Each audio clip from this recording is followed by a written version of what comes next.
When a young African-American man named Chris visits his white girlfriend's family, a whole load of weird stuff happens. This is a debut feature from director Jordan Peele, formerly an actor and I guess still an actor, but also a comedian.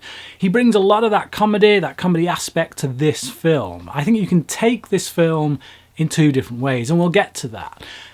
I just want to say there's going to be spoilers in this. I'm going to give you my overall thoughts first, and then I'm going to delve into spoilers, and I will let you know when I'm going to do that. First of all, I've got to say that Daniel Kaluuya, who plays Chris in this film, gives an outstanding performance. I don't know if I've seen this guy in anything before. I've not done a quick IMDb check before doing this review, but yeah, what a revelation this guy is.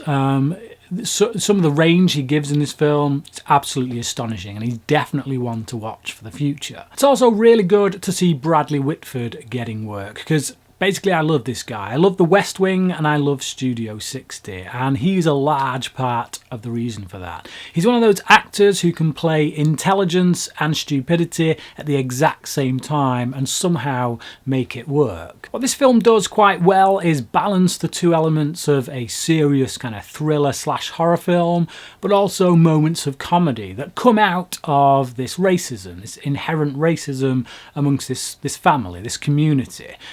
Things that they say and do that to them feels like normal, yet they don't quite see the racism in what they're doing. Ultimately though, I've got to say I did find many elements of this film quite predictable. Certain character journeys, shall we say, I saw coming a mile off, and the big reveal, the thing behind the mystery, I guess, again, I saw that coming a mile off. The film does get something of a free pass from me in that regard, simply because, like I say, it has many great performances in it, and it's directed particularly well. The visuals are quite stunning, sometimes quite surreal, something I didn't expect from this.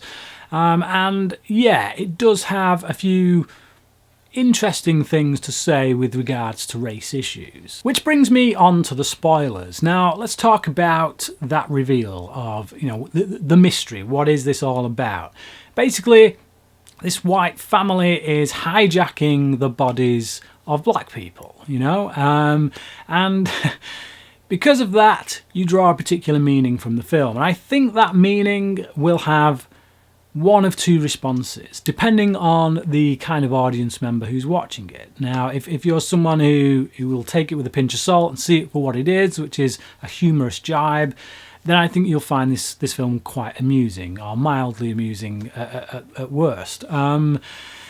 That is if you like the film. If you don't like the film just because you don't like the way it's made, then fair enough to you. But the other thing is that if you are a racist, if you are someone who, is a proper right-wing douchebag, then I think you're not going to like this film at all. I think it's going to rub you the wrong way. Because what this film is essentially saying is that deep down, us white folk really just want to be black. But like I say, both of those two different reactions to the film, I think, are intended. I think the film is meant to work on that level, to people who are in on the joke, wink wink, have a good laugh at it, and those who aren't going to be in on the joke and don't quite get that it's meant to rub them the wrong way. And that for me is where the genius of the film lies, and I use that term very loosely. I don't think this film kind of remakes the mold or anything. I don't think it's going to offer anything to horror that's going to be absolutely groundbreaking, but it is pretty decent. I think it's solid. I wouldn't say it's quite as good as what all the hype is suggesting it is, but it's definitely a good film. I give it a 3 out of 5. So if you've seen this film, what did you think about it? Comment below, let me know, and until next time, cracking. But here he delivers an